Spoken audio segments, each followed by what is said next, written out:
Hello all, welcome to my channel 529 Productions. Today I'm reviewing Ustaad Bhagat Singh, starring Pawan Kalyan and directed by Harish Shankar. After delivering an inventive commercial masala film like the superb Gabbar Singh, it's surprising how stale and out of ideas Ustaad Bhagat Singh feels. Harish Shankar leans heavily on recycled ideas, filling the film with clichés and pedestrian scenes, making Ustad Bhagat Singh a tedious watch.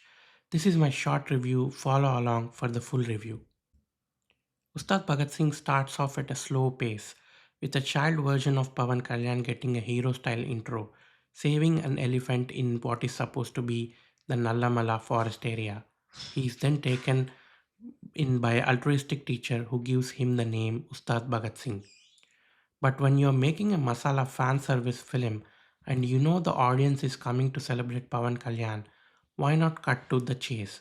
Instead, we get a familiar template of an orphan child being saved and raised by a noble teacher in a tribal village, stretched out over 10 minutes. It feels unnecessary and hard to justify.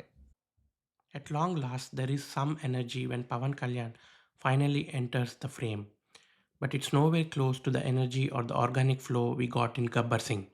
It feels as if Harish Shankar first wrote a few dialogues that suit Pawan Kalyan's off-screen persona and then forced the scenes to fit in around these lines. The first half then meanders with an assortment of villains, all of them extremely generic. In R. Parthiban's intro scene, it's crystal clear that he's the villain, but just in case you didn't get it, his entry is underlined by a stock background score. And then, just in case you still didn't sense it, he literally spells out that he is the one behind the murders. From the promotional events, I was excited to see Parthiban, who is otherwise a superb actor, but here he is reduced to a very plastic one note villain. Then there are other Muslim villains introduced in the most stereotypical way. Sherwanis, heavy makeup, Arabic style background music, one cliche after another. Meanwhile, Pawan Kalyan makes multiple slow motion entries to take down these villains with verbose dialogues.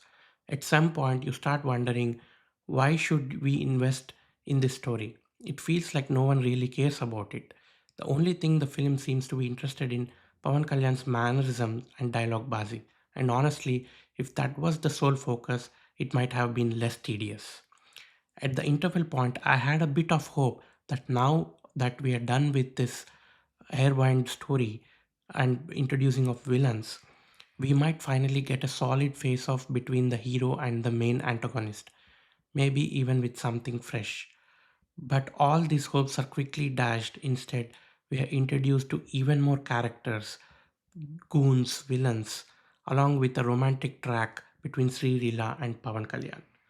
While the Manase song from Toli Prema feels refreshing, beyond that, there isn't even an ounce of charm or endearment in the Sri Leela character. Another Harishankar trope that gets overused here is the reliance on old Telugu songs. I usually enjoy it when films use them as a tribute, but here it just feels like a lazy writing device. Then there is the overuse of undercover cop trope, which is conveniently appears whenever the story needs it, and it's just unorganic. Overall, Ustad Bhagat Singh is tedious outing. The writing feels like a recycle bin of old ideas, and as a result, it doesn't inspire much from the technical crew either. The music by Devishri Prasad and the background score by Taman are present, but there's nothing particularly noteworthy about them. If you're looking for the positives, it's the energy that Pawan Kalyan bring to the screen. I also had a good laugh during the scenes that playfully poke fun at his inability to dance. That's it. Thank you so much.